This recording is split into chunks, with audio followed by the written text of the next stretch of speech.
In this tutorial, I want to talk a little bit about how to deal with hair. Hair is usually something that's really complicated with people and they just have a hard time grasping it. There's many ways and techniques and sometimes people make a mess of it. It's so difficult and can become so easier if you follow some of these techniques I'm going to show you. But more importantly, I want you to have fun with learning hair because honestly, it doesn't have to be as complicated and you're going to see some of the pros and cons of different methods that I've seen about working with hair and ultimately the best tips and tricks that I have when dealing with hair itself. Let's get into it. Now, this stage of the whole tutorial is not going to be about raw processing again because we're going to save all of that when we deal with the full retouching portion. But with hair specifically, this is the image that I want to use. And there's a common theme that happens with hair. Usually you have hair where you just have a ton of flyaways happening going through the hair. And I think this is a good example to illustrate the same effect that I would use for pretty much anything that I do. We've already covered some of the ways that we took away flyaways. If you check out the portrait section of this commercial portrait section of this tutorial, of this video, because that covers a lot about how to get rid of flyaways as well. But let's go to beauty specific. Now, I am going to simply export this as is because I want to just deal with hair. Maybe we can even amplify some of the highlights, the shadows, just to have more definition and make it hard for ourselves because I'm insane. So export, variant, and I'll quickly just export this to desktop and open in Photoshop. And just like that, in a matter of seconds. So I'm going to zoom in here and now I am going to look at and identify the hair structure happening on the edge and inside and just basically everywhere across the neck. How would you even get rid of that, right? Don't worry, I know how to get rid of it. I'm just being theoretical here. So I'm going to put a new folder here real quick. I'll name it Fixing Hair. And we're going to talk about a few ways of how we can get rid of them, how we can create hairs, how we can trick the audience and people who are looking at your image into believing it was shot perfectly without giving a lot of clues. Okay, so first and foremost, I'm going to set a new layer. In this layer, we'll call it flyaways because ultimately I like dealing with flyaways first on the edges, and then we'll tackle the insides and the sides. Number one, I'll click on my clone brush like we've mentioned before. Now, there's a right and wrong way to do this. And I say right and wrong because it can become really tedious and it doesn't have to be. Sometimes there's complicated backdrops, there's gradients, there's multiple colors happening, and people tend to freak out about it. But ultimately, the way that I analyze this is I first start by zooming outwards. Now, as we're dealing with a gray backdrop, it's going to be different because there's a gradation happening here. And with a gradation, it can become really messy if you get in there and you start using a clone brush just to quickly even things out. You'll see different strokes, especially if there's patterning happening in the background. You want something really nice and fluid. A quick way to take care of this is actually zoom out first. Now that we're zoomed out, what we'll do is we're going to take the clone brush. I'm going to hit F for full screen so we have some leverage here, and we'll tell Capture One to stop bouncing around for a minute. And then come back. A, make sure you're set to current and below. B, you want to make sure that your brush itself has a hardness of 0 and not 100% because that's going to leave a lot of strokes and visibility. Second, let's keep our float around 20%. And then we're going to go in and sample the backdrop. Now, I know you're tempted to get in there and just start cloning away manually, but what we're going to do is take a big piece of the backdrop and we're going to start by just painting over the general area of the hair. The reason I'm doing this is I'm able to quickly see the variance of the gradient in the backdrop and stay true to the gradient as I go forward. The reason I'm doing this as well is later we're going to mask away and bring back some of the areas. So take a look at this. We have the edge that's cleaned up. Obviously, we've painted inside the hair itself, which is a big deal. I know. I'm going to fix that in just a minute, and I'll tell you exactly why. Next, we're gonna add a mask. And then now that we've had this, we're gonna invert this. I'll take my regular brush. I'll take a flow of 100%. And I'm quickly just gonna stroke and decide how much hair to remove. The reason I'm doing this like this is because if I start to do little strokes with my clone brush, it's gonna leave streaking. And you've probably experienced that as well. With this method, what tends to happen is I can even out my backdrop first and then later decide to what extent I wanna keep some of these fine hairs and where I want it to end.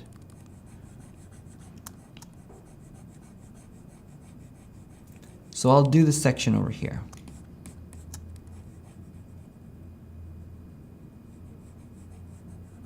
So you can see the edge is really nice and clean. And if I want to bring something back, I can switch over to the black brush and just leave remnants on certain areas if I so choose to. But let's pretend this is a clean beauty image and I don't want to do that. Sometimes you don't have a choice aside from having a hard edge like this. So what do you do in that case where you still want to look natural and just take away those flyaways? What if you want to add some little hairs going across? Maybe this looks too cut out. There's a way to fix that.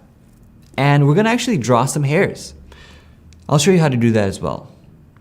We are going to take a regular brush. Next, we are going to go into Window and Brush. And we're going to take the brush tool here. We're going to check Shape Dynamics. We're going to click on it so it's highlighted. Now we're going to go into Fade. So when we have Fade selected, we can say, let's test this out. We'll say 100. If you notice what Fade does, it looks like little strands of hair. When that is checked, let's go and start playing with this for a moment.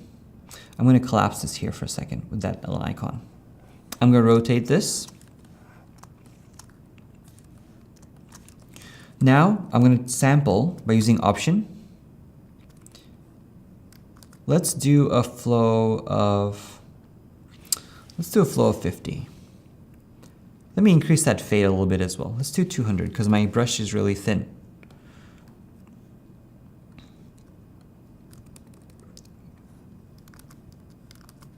So I'm going to sample that hair here and just start brushing in. Let's do a lower flow because that's a bit intense. And you notice what happens as I do this, as I resample some of the colors, is you get a nice edge to the hair that looks really clean and neat. And as you build with different color strokes, you tend to get that naturalness on the edges of the hair.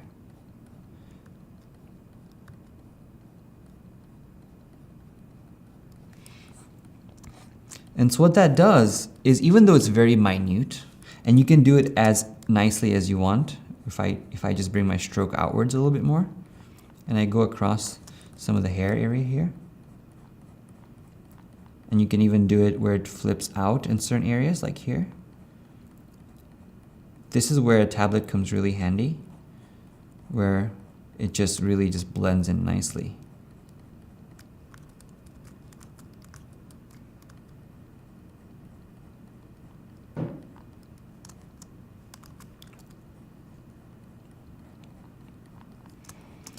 And what that does is, even though you have a clean edge, you can still add a little bit of wispies happening going across. And if you need longer strokes, you simply just go back to your fade and change it up, maybe 300. I'm gonna change it up here. But it's not done yet. I'm gonna show you how to really make that fit in perfectly. So you see, when the more you build, the longer each stroke gets, the more you can do with each stroke. And it's just gonna end by itself, so you can get that nice ending texture. You can even use a bigger brush if you want to replicate some of the strands, different variations in strands. In case you want to fit in even more, you can match the out of focus area by just going to Filter, Blur, Gaussian Blur, and bring it down here to about 1. So I'm going to name that, let's see, adding hair. The next step, I'm gonna go back to brush. I'm gonna turn off with my brush selected, of course. It's only gonna work if your brush is selected, okay? Your brush tool. So I'm gonna turn that off. I'm just gonna uncheck Shape Dynamics here and then go back. And now that we know how to add hair and also take away hair on the edges, let's talk about also how we can get rid of some of these flyaways happening within the hair. Well, first thing that I like to do normally is try with my spot healing brush. And I have Content Aware on, sample all layers, and I keep my brush hardness to 100% on this one, which is a contrast to what I usually do. And then I'll go and highlight some of these hairs. And you see, just like that, I'm able to take it out. Now, you'll notice that the Content Aware engine itself is really powerful. If you don't have the Content Aware engine, it's on some of the newer versions of Photoshop. I think it has been on quite a few of the recent ones, so you should have it if you are up to date, at least for the last 3 years or so. Next, I'll go over here, take away that hair. And I'll do the ones that I can get to. It works really well on isolated areas. For areas that are strictly by themselves, I think it works great. It works great on edges as well, like that. It seems to take away some of those problems.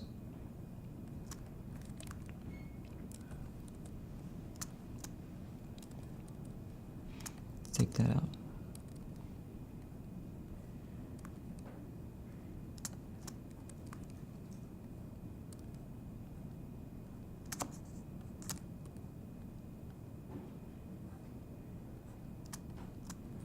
And take that out here.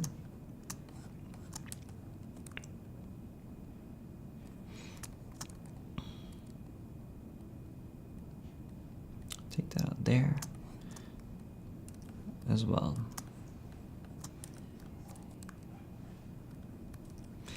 Now you see we've actually gotten pretty far just with that alone, and it worked really good. I mean, yeah, there's some minor issues, but guess what? In the grand scheme of things, when you're looking at it like this on Facebook or print or whatever you're doing, it's not gonna be noticeable, and it does such a really clean job. It's one of those tools that it works as advertised for the most part.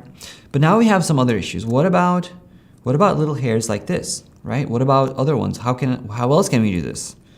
Well, we can take a clone brush. Now, I want to show you the right way of doing this before I talk about other methods. So the way that I do this, and I don't want to say that the way that I do it's correct necessarily, but what I'm trying to tell you is it works for me. And I want you to try it because you don't really need anything excessively advanced. You can take your clone brush, just keep everything to normal, and we're going to sample in a particular way which allows us to make easy work of it. So let's say you have this hair here as a beginning example. We can take it out by sampling over here and then brushing. Sample here and brushing.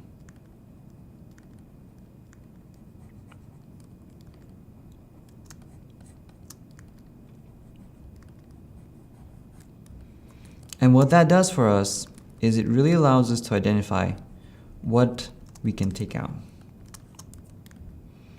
And the reason this works is because anytime you look at a strand of hair, it's covering a particular pattern. So this hair here, although it looks difficult, it isn't if you break it down into steps. If you take this hair and you look at where it's going, it's covering this area here vertically. So I'll simply check that and sample that area, come up here and start cloning. And this hair here, I'll sample this bit here and start cloning. So that's why I started by removing some of these simpler hairs first and then moved on to these other areas. Because what happens is it can become really difficult to take care of. And some of these would probably also work with our Content Aware, but I'm doing this just to show you that multiple steps work as well. Now, let's say we do the same thing here. Same thing here. And eventually what happens is as you start working, it becomes it's a calming process when you know where to go and what to do. But it's not when you just have no clue on where to start. Obviously there's limitations. One of the limitations that hair brings for me is that you tend to have issues when there's too many flyaways. If there's too many flyaways within the hair, there is a sense of impossibility that happens. And honestly, I've had to turn down jobs because sometimes there's just way too many flyaways going on for me to source from anywhere. You have to have at least 50% of it, clean and tidy for it to look realistic when you're finished. I can also take that over here. Now, this area here, I'm going to sample from a distance over here and then just bring it in.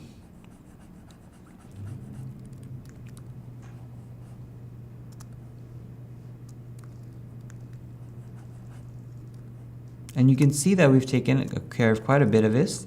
Over here, there's some I'll bring from the top. And my flow is at 20%, just keeping it nice and gentle and evening it out slowly. Take that back.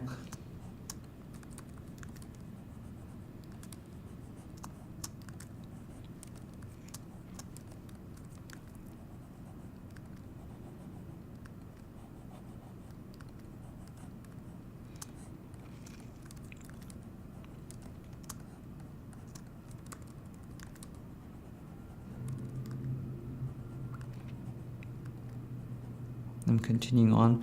Now, so we have that taken care of for us. What about this area here? Well, let me take care of this bit first. I'm going to go over here, clone, going to sample and clone. If there's any repeating patterns that start happening, the easiest thing to do that I think is I'm going to take a blank layer, sample from higher up, and bring it back down. Actually, no, not that part, right here. And just use that at a lower opacity. And what that will do is it's going to, let me merge that. So Command E, it's going to bring it back to the bottom layer here. It's going to add a little bit of differentiation to that patterning. So don't be afraid of a little bit of patterning repetition as long as it's not very visible as you're zoomed out. That's what I think. You have to pick your battles. You can't be obsessed over every single thing because sometimes at the end of the whole thing, it'll look better if you don't obsess over it because you might end up going too far. Next, let's take a look at a really fun tip. So let's say that we want to get rid of this little guy here. So I'll select the blank layer and I think I'm going to play around because I'm honestly not 100% sure I'm going to do this. So maybe I'll start by sampling here and brushing it in like that. And then on this guy here, I'll sample on the top and come down like this. And then at the bottom here, I'll take this and do this. So I'm using wide sweeping strokes at 20% to get rid of what we just did.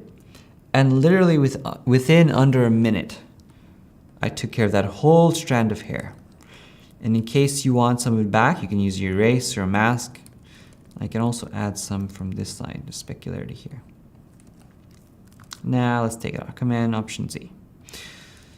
Now, let's take a good look at what we've done so far. So this is our big strand. This bottom one here is going to be our harder flyaways. And also the ones going through our hair, where we use our spot healing brush and our regular clone brush. And over here we have our flyaways that we took care of on the edges. And so I take that on and off, you see what a great job that it did going and taking care of it step by step.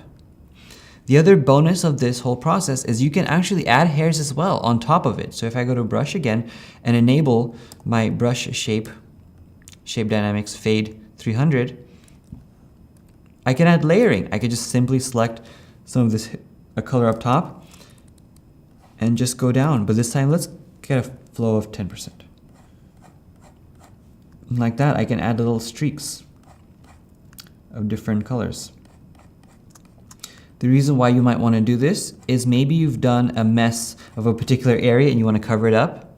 This allows you to do so. It's almost like when you're redrawing hair. The best part about this is you can change your fade to match the length of hair you want. So maybe I want a fade of 600, a really long strand. Let's close that again. Just brush that in. I'll do that here. And what happens is if you feel like you want more dimension, you want more intensity of color, you want to increase the transition, you're able to do so. And you can even cover blank areas like this with a simple 1-2 stroke. So we're getting there. Let's cover that bit too. Maybe we want that to happen. Let's do 20%. So this is how you draw hairs. This is also how you draw in eyelashes. This is also how you be an artist. Okay.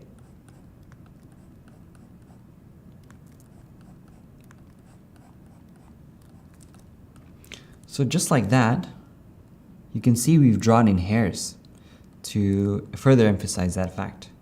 You can also turn down the opacity in case it's too much. Let's do opacity of like 50. And then don't forget we can add a Gaussian blur to match in the out of focus area and maybe even add some noise to it, some texture. Add noise, 10%. Maybe that's too much noise. All right, no noise, because you know what? The background, actually, yeah, a little bit of noise. Let's add a little bit of noise. Filter, blur, Gaussian blur. And it's only gonna add noise to the brush strokes that I did. That's the best part, is you can really create hair texture, hair color, hair strands, just by using your regular brush. You don't need a specialty brush. Hair drawn in. Just like that, with your fade and your texture and your noise. And then we've completed that beautiful section of hair. So take a look at where we started and take a look at where we ended. Isn't that pretty amazing? The other benefit is, now say you have this transition and you want to even it out. You can dodge and burn and you can do many things as well. But let's say I wanted to carry these highlights down even further. I can sample up top here. And with a 10% flow, I'm going to brush with a soft brush. And you see that transition just fell through nicely. There's a better gradient. Transition. And just like that, we've taken something that looked almost unsalvageable and did that area. But I know what you're thinking. What about this side over here? Well, let's take a look at that. We can do another folder.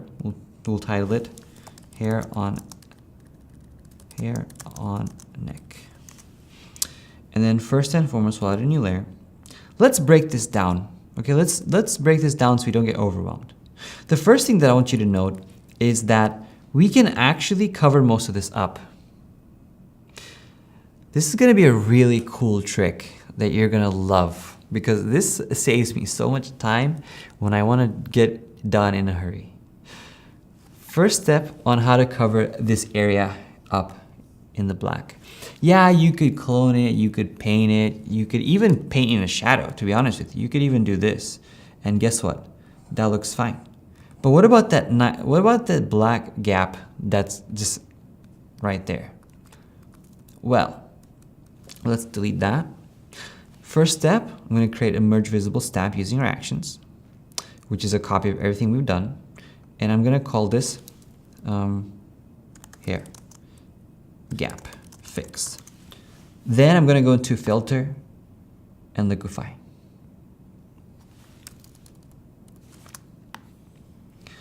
Now, instead of actually trying to clone or paint or whatever, we're going to use liquify to cover that up.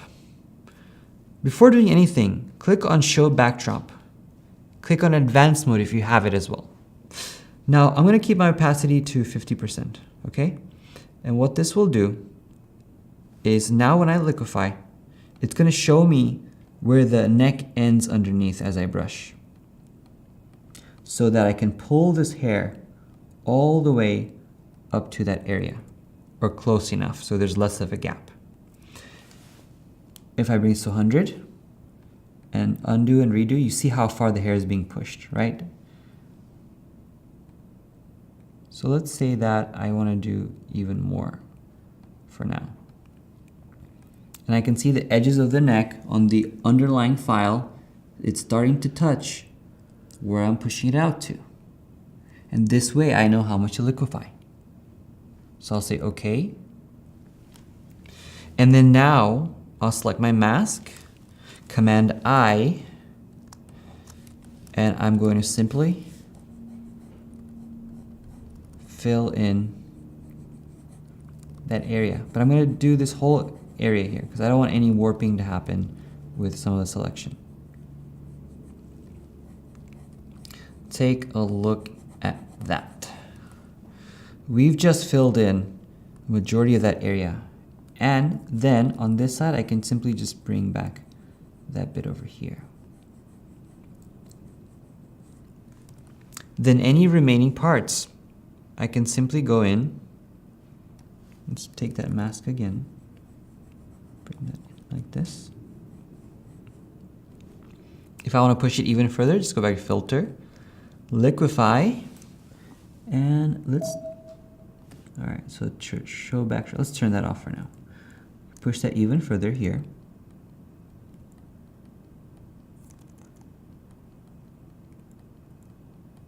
And then when I hit OK, it's going to update with the mask still in place. And that gets rid of most of that area. You notice that it fills that in. And then anything else you want to do in case you want to liquefy better, you can simply go in and redo it since the mask is already there.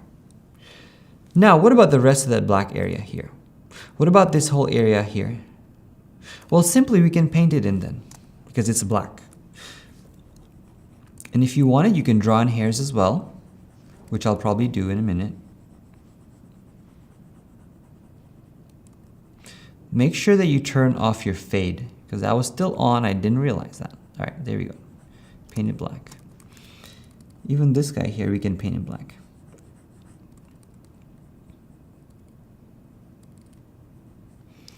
We can even use our clone brush to then add some more hair coming on the side. We can add our clone brush to soften some of these edges because it typically wouldn't be that hard, fading off into the shadow.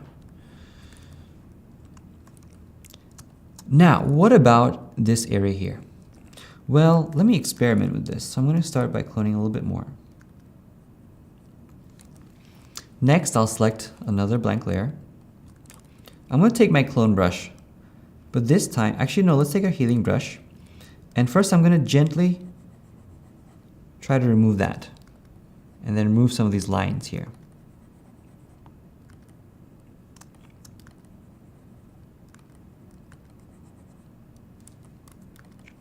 So as you notice, my healing brush is set to 100% hardness because that's what I had it generally set to as I was working through most of the tutorial.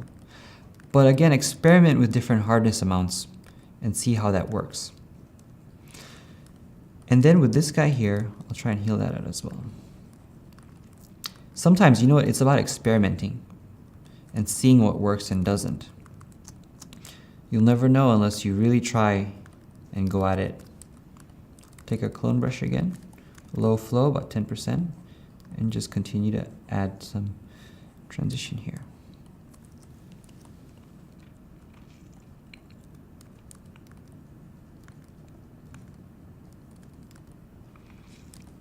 Another step that we can do to make that even better, we'll take another blank layer. We'll take our clone brush. We'll sample somewhere below like this. We'll brush on top and from the side. And what we'll do, we'll take a mask, invert the mask, and essentially just replace the texture altogether. And the color as well. Because I realized that after you healed everything, there's a lot of blotchiness happening. So we're just like gonna take a good clean patch of neck and replace it.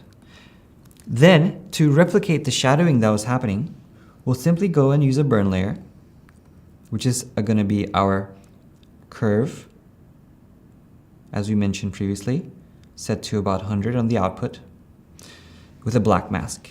We'll take a regular brush, set it to white at 1%, and just brush in where that shadowing will be, using the reference of the original file. The best part about it is you can use the references from the original image to dictate where your shadowing is going to be. And just like that, we added shadow on the neck. We've replaced the neck texture. And if you want to go further, you can simply go further. You can go to a 10% flow if you wanted to, if you want it to be really quick. And then if you want to go even further and it doesn't let you, just add another one. And then we'll add just a little bit more shadowing to complete this, because since we're all the way here, I'm just going to make it as realistic as possible. And how do I know that's something that I want to do? Well, because it was in the original image, that's why. And it makes sense visually if you do that. So let's go ahead and additional shadow. This one's texture on the neck. We did some healing work on this one, on the neck.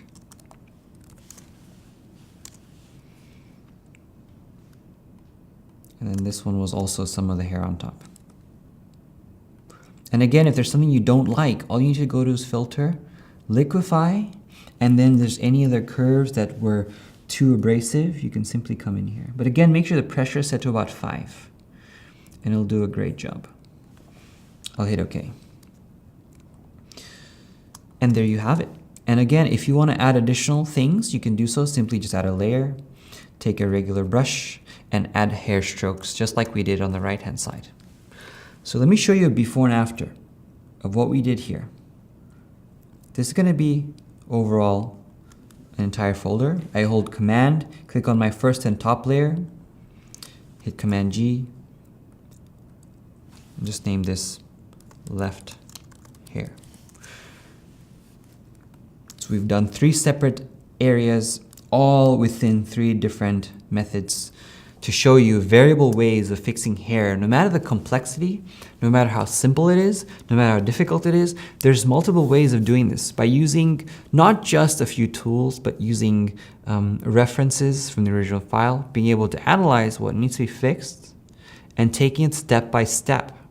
I encourage everyone to rewatch some of these tutorials that we covered in this section, because it applies to many things. I mean, no matter if you're shooting in backdrops, even hair. We talked about hair looking into some of our lifestyle work with complex backdrops, and they all use the same type of formula.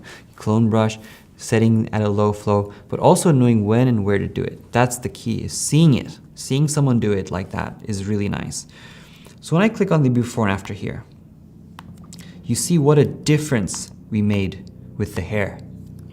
I mean, the difference is drastic. We've essentially just replaced entire area, which looks beautiful. The best part is, I think, ultimately, I would probably tweak this just a touch more and make sure the curvature is a little bit better. But aside that, I feel pretty happy with it. It's something that I'll probably use in a beauty editorial. Even when it comes to stuff like gaps, it becomes really easy then to simply clone and paint over. But that's how I pretty much tackle hair, no matter how complex or easy the situation, and hope these lessons will help you as well. Now that we've shown you how to fix hair, let's continue on to our beauty retouching workflow. Everything from skin, evening, dodging, burning, the entire process from start to finish.